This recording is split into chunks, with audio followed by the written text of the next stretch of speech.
Good morning बच्चों। आज हम लोग कक्षा 12 के पाठ 5 में पाठ 5 का भाग 3 के बारे में अध्ययन करेंगे।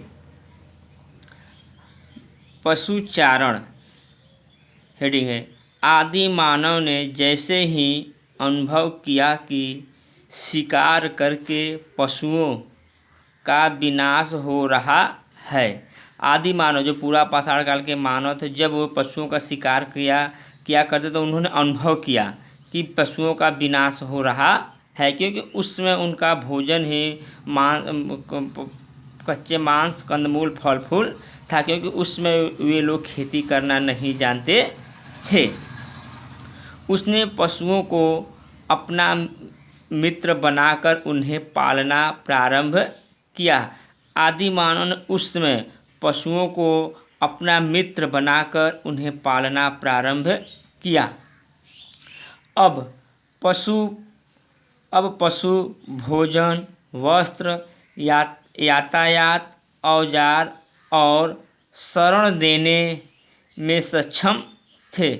आदि मानव उसमें पशुओं को पालना सीख जाते हैं। वस्त्र, यातायात और उनको एक स्थान दूसरे स्थान तक जाने में, उन्हें पालने में सक्षम हो जाते हैं।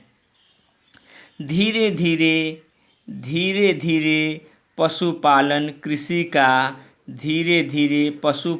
कृषि का सहायक उद्योग बनकर विकसित होने लगा। जैसे ही धीरे धीरे वे लोग आदि मानव पशु पालना प्रारंभ करते हैं, वही पशुपालन धीरे धीरे वे लोग खेती करना भी प्रारंभ कर देते हैं, क्योंकि उस समय के मानव खेती करना भी नहीं जानते थे। वे लोग धीरे धीरे खेती करना क्योंकि जब खेती करना प्रारंभ करते तो उनका भोजन दूध दही और खेती दूध दही हो जाता है, अनाज हो जाता है, और वे पशुओं को पालना सीख जाते हैं। विकास, प्रगति तथा प्रौद्योगिकी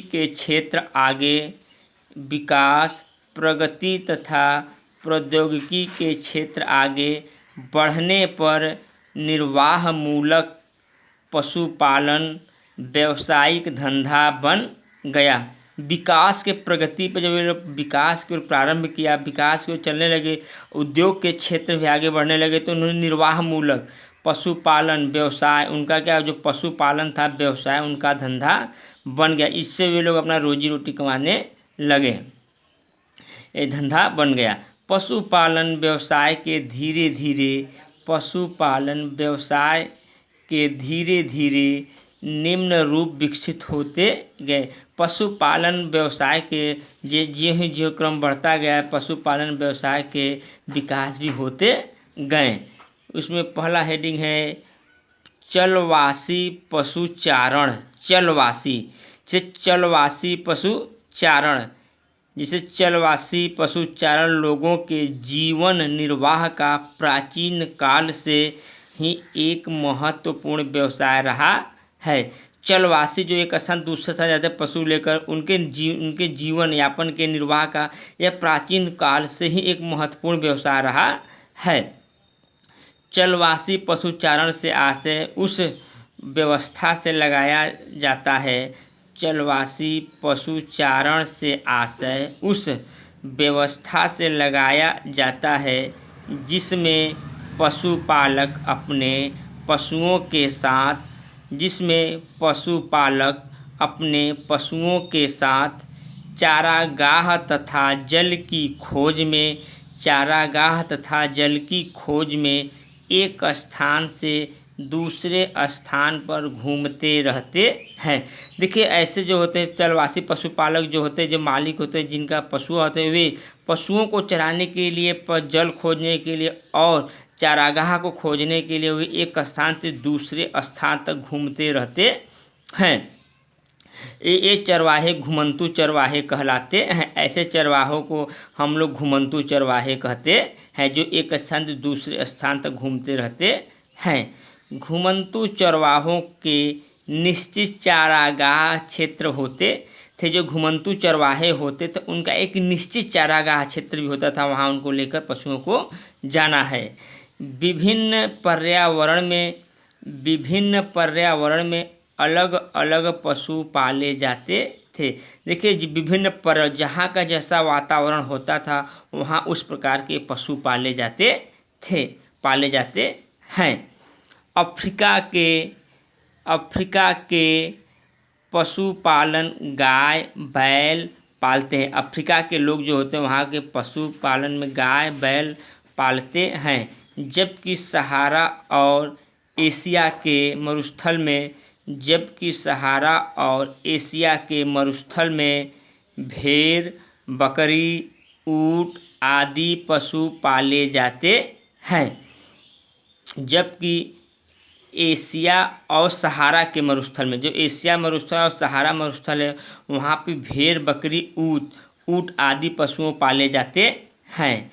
तिब्बत में जो एक तिब्बत है वहाँ पे तिब्बत में लामा, जबकि ध्रुवीय क्षेत्रों में रेंडियर पाला जाता है। जो ध्रुवीय मैदान क्षेत्र होते हैं, जो पहाड़ी ढाल वाले होते हैं वहाँ पर रेंडियर पाला जाता है।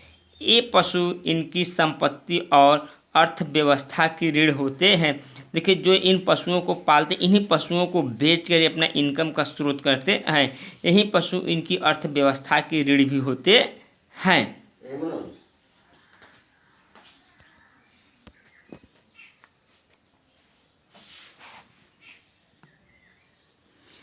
वाणिज्य पशुधन पालन।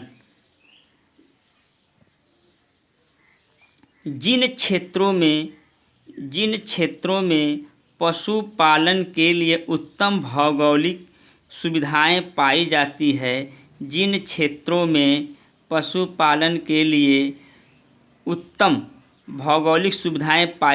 है, वहाँ वाणिज्य पशुपालन विकसित हो गया है।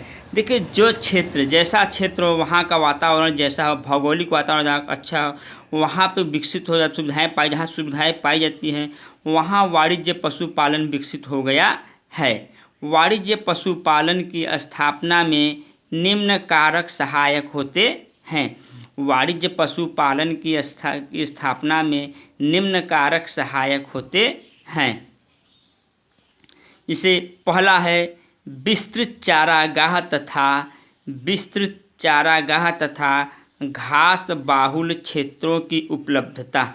देखिए जो वाणिज्य है पशुपालन है वहाँ विस्तृत चारागाह, बड़ा चारागाह और बहुल क्षेत्रों की घास, जहाँ पे अत्यधिक घास उत्पन्न होते हैं, चारागाह होते हैं, ऐसे क्षेत्रों की अधिकता होती है, आवश्यकता होती है, क्योंकि वहाँ पशुओं को चारा आसानी से उपलब्ध हो सके।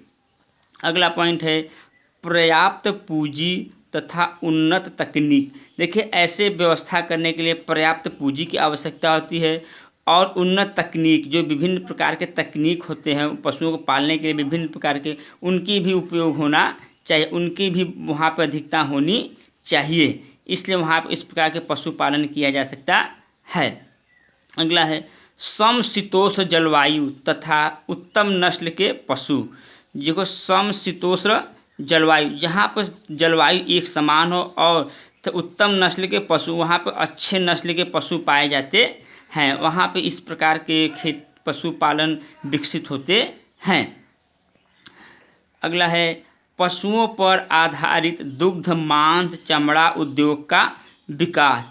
देखिए कुछ ऐसे पशुओं पर आधारित कुछ ऐसे पशु भी पाले जाते हैं जिससे दुग्ध चमड़ा मांस उद्योग का विकास हुआ, जैसे चमड़ा उद्योग, दुग्ध उद्योग, इनसे विकास से दुग्ध से पनीर वनीर हुआ, मांस चमड़ा, इन सब का उद्योग करके लोग अपना अच्छे स्रोत भी करते, उनकी अर्थव्यवस्था भी मजबूत होती है। वहाँ पे ऐसे पशु जहाँ पे पाला जाता है जहाँ इन सब चीज़ों की पूर्ति हो सके, ऐसा जगह पाया जाता मिला जहाँ पे इस प्रकार के पशु मिले।